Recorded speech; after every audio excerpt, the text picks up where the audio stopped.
Guys, this video is sponsored by Bardia Helmy at Premier Fight Picks. Bardia is a top combat sports bettor and analyst with a 70% winning record tracked publicly over 3.5 years. Guys, Bardia has been on fire this month, profiting on 3 straight events and hitting 4 premium bets in a row. With Chimaev versus Burns and 2 title fights on a stacked UFC card, this is the perfect time to get in on the action. Bardia is offering weekly, monthly, and yearly subscriptions to get you in on the best MMA picks and analysis. There are currently 3 bets posted for UFC 273 coming up this weekend, including parlays and prop bets. Guys, you do not want to miss out on this action. So if you like betting on fights and you're looking for a little help in picking winners, go to Premier Fight Picks right now and subscribe. Don't forget to follow Bardia on Instagram at Premier Fight Picks for occasional free bets and analysis. Funniest thing.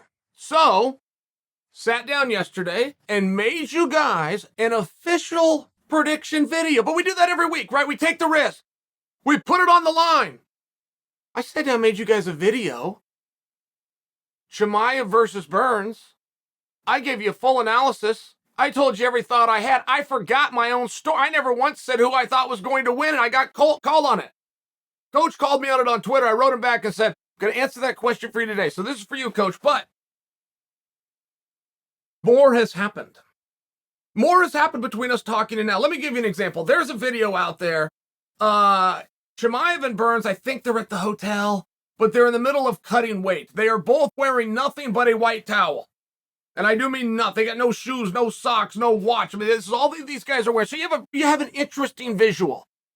What are these 2 guys going to do? Is one of them going to try to pull the towel off the other and embarrass him? I mean, it's an interesting moment, not to mention, we think that we have 2 gentlemen.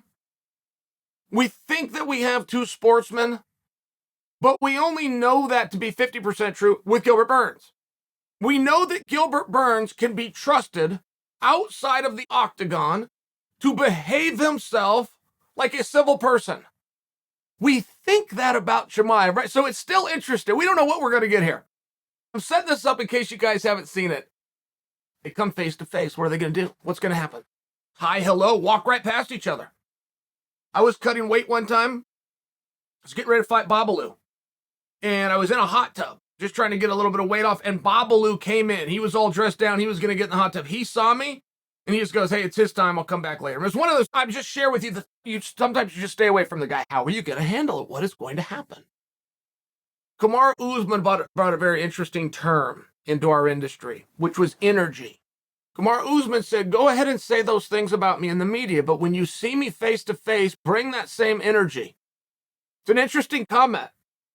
I've never got to use that term before because I never heard that term within that context. I love it. I love what Usman said. What is that energy? What is that energy that you've been typing and talking to the press? Now, sometimes that can be a risky game. Sometimes you are going to have a guy that's going to go like Jon and Sterling right now say they're going to kill each other. I don't like that word ever used. I just don't like that. And I'm not a prude. I don't like the word kill. I just don't. But at the same time, that's about as heavy as it gets. I just assume those 2 don't see each other. I don't want that tested. I don't want one of them called on that or get so marks out for his own gimmick and get so used to his social media presence that now he thinks he has to go and act like a buffoon. What are you going to do? What is that energy going to be? So these guys come face to face. Now this is an alpha male contest. Ultimately, that's what a cage fight finally gets resolved with. You 2 are bickering over who is the bigger alpha male. Now you're going to have to go and prove it under the unified rules. It's a very big deal. I am not a sports fan. Never seen a basketball game in my life. I know what it is, of course. My uncle won the Olympics and 2 NBA titles. It drives him crazy, but I've never seen a basketball game. I have never seen a football game, and I don't mean that I haven't watched football. I'm talking about from quarter to quarter and stay and the whole bit and the halftime show and whatever. I just never seen one. I bought season tickets to the Winterhawks, which is Portland's only professional team. Now they're semi-pro hockey league, but I had the tickets. I bought great ones. I went for the first game. I left, and I enjoyed myself. I'm just trying to prove a point for you. I'm just not a sports guy. However, I have seen every political debate that's ever made TV. I could tell you about a debate in New Hampshire for the United States Senate, and I can tell you the two candidates and what they did because I'm looking for something more. It's the same reason that I will tune into Floyd versus Conor McGregor press conference and watch every second of that the same as I will their fight. There is a fight going on. When two guys are face-to-face, they're being verbal. There is a fight going on. It is not always nasty. It's not always mean. Hopefully, it never turns physical. But there is a fight. What are you fighting for? You're fighting for attention. You're fighting for respect. You're fighting to prove your standing, which is more of an alpha. I'm more of a man than you are. What are you going to do? Because if you don't bring that same energy that Kamaru Usman talked about and somebody catches it on an iPhone, all of a sudden you're not the guy. Something be said for kayfabe. You got to live the gimmick or your gimmick's going to get busted. It's very interesting. And we've seen these come to face. Josh Barnett and Fedor Emelianenko's brother brings Cody Garbrandt and Peter Yan. We even saw it between Cyril Gane and Francis Ngannou, who absolutely had no interaction, but we drew a conclusion from the fact that they didn't. We read into the body language. We read into the eyes. We read into the looks. We read into the separation. It's fun for us, correct? Okay, I'm just proving this point because Chimaev was ready to play. But I tell you that these things are alpha offs. I don't have a better term to use, and I'm going to stand by that. What are you going to do? Chimaev is 24 years old. Let's reword that. Chimaev is 24 years young. He's a kid. In this business, don't forget the youngest champion that we've ever had, a record that is still held by Jon Jones, is only 2 years younger than Chimaev, and that's for our all-time history. I know the law tells you you're an adult at 18, but at 24 years old, when you're still playing a sport, right, you're a kid in this business. Not the same guy that he's going to be 6 years from now or even 10 years from now, which is going to go by tomorrow. He's also new. Chimaev's never headlined a show. Chimaev's never been in a title fight. Chimaev's never been in a contenders fight. He's new. He's talking and face-to-face with not only his opponent, but his elder. And not only his elder, somebody who is much more achieved. There's just a natural respect, correct? There's just going to be a natural respect. He may not mean any of it. It may be a smile to your face instead of stick a knife in your back moment, but we're still going to learn something. No, Chimaev came to play. Chimaev. All Chimaev says to him, guys, it's all Chimaev says. It's not mean. It's G-rated. He says to him, and don't forget, you got to have the visual. They're both wrapped in a towel and nothing else. Chimaev takes a look at Gilbert Burns. He shakes his hand. They come face to face. He's a sporty gentleman. He shook his hand, and he said to Gilbert, "You look small, brother."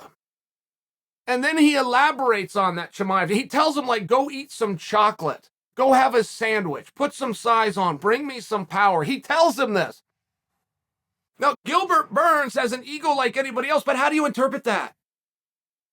Guy told you to go eat some chocolate? What? Those just aren't fighting words. It's very interesting, not to mention Chimaev is very calm. He's shaking his hand. He's saying hello. It's a very nice gesture. But he still told him he's small. Now, that's a big deal in the world of fighting, guys. You will dismiss a guy that has no chance with you because of his size. Brock Lesnar went on the Jim Rome show and dismissed Conor McGregor and stated because of his size.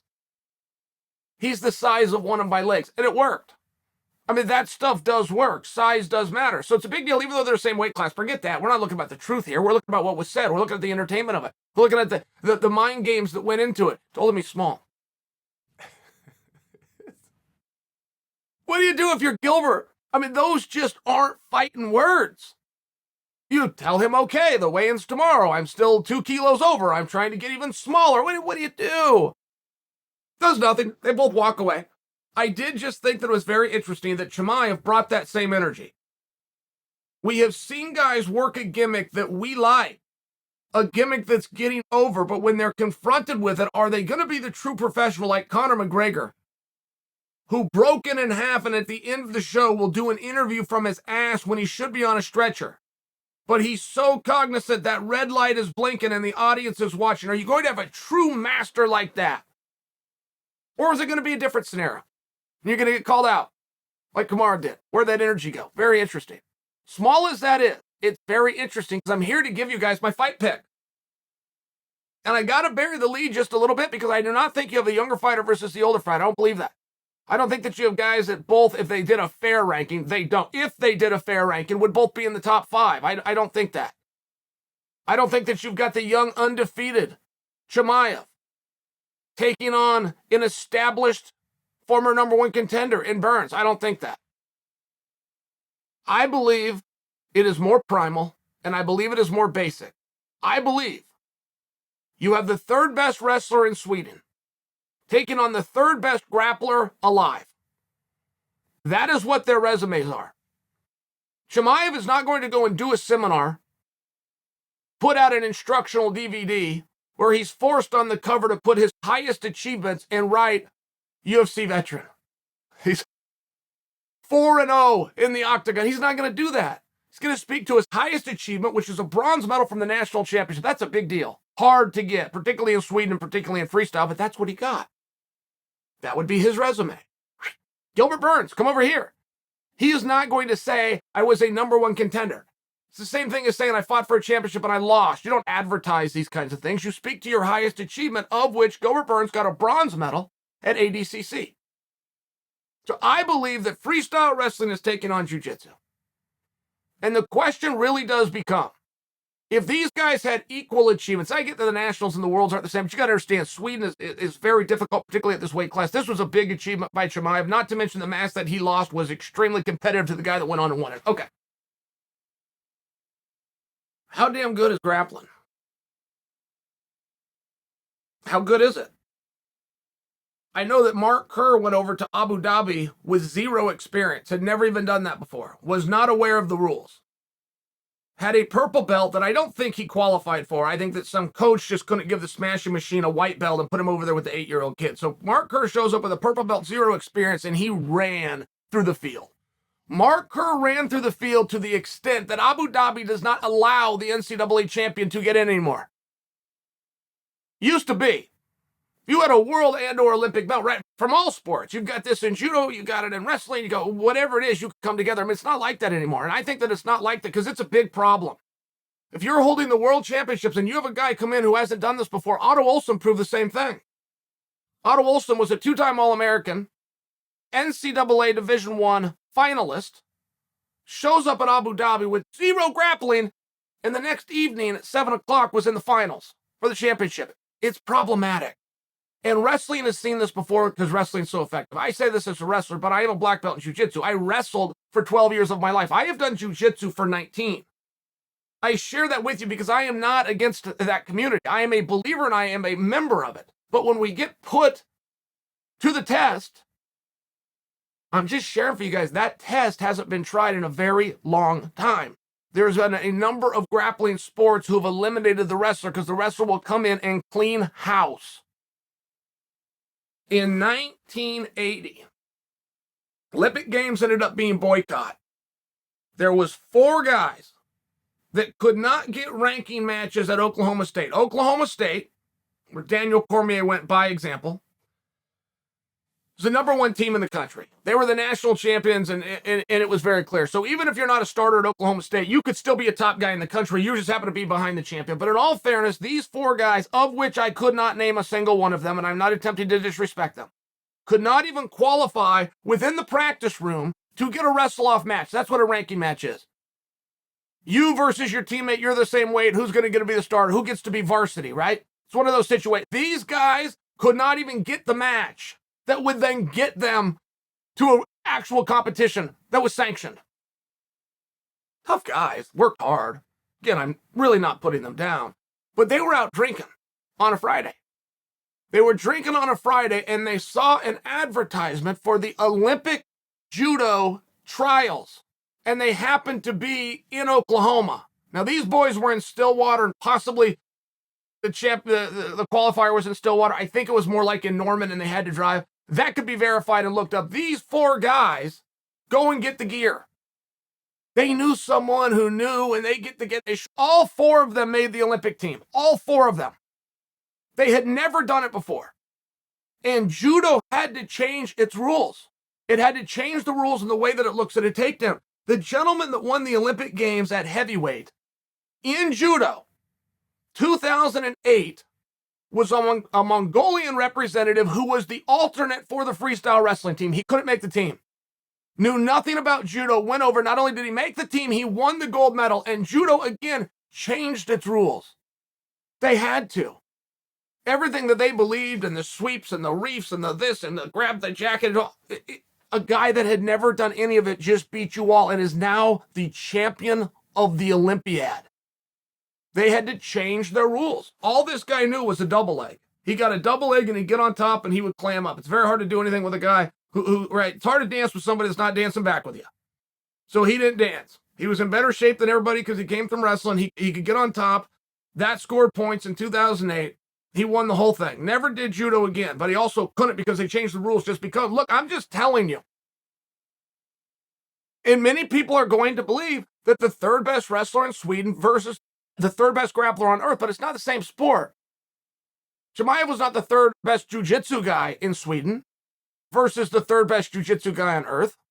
It's the third best wrestler, one aspect of it, just one aspect, who is now going to take on the third best guy on earth. It's very interesting. Abu Dhabi doesn't want to do it anymore. I love Abu Dhabi. I love grappling. I'm still right.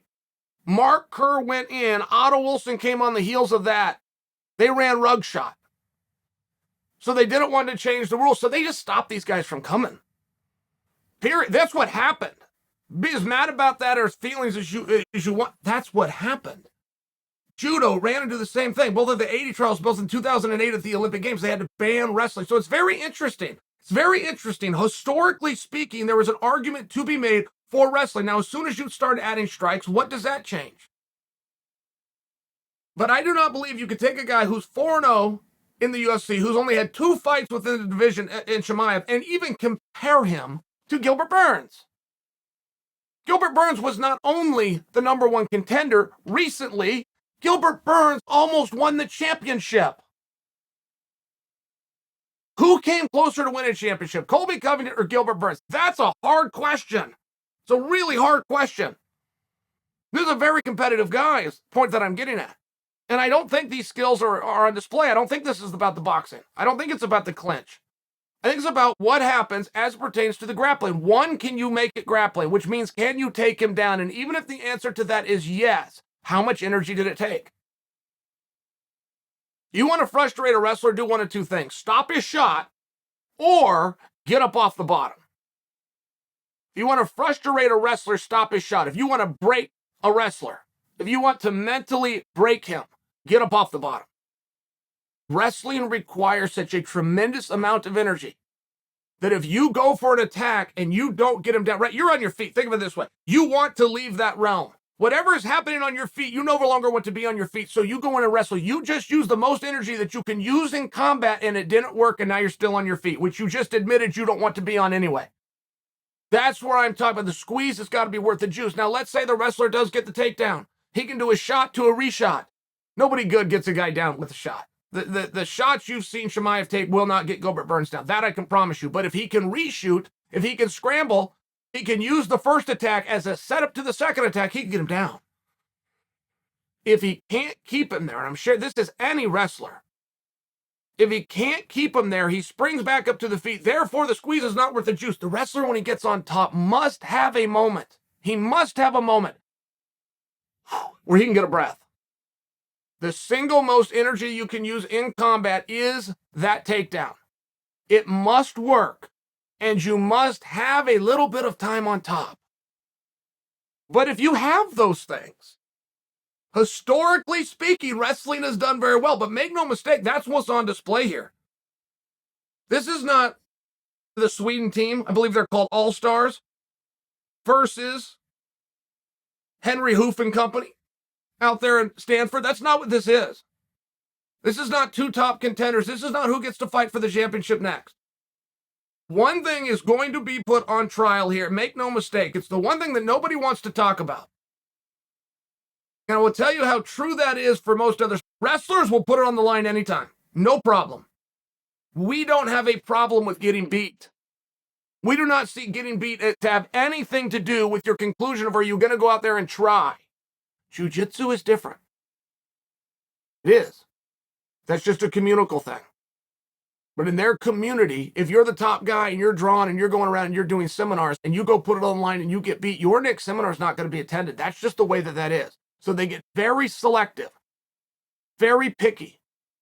The community does not demand that they put it online.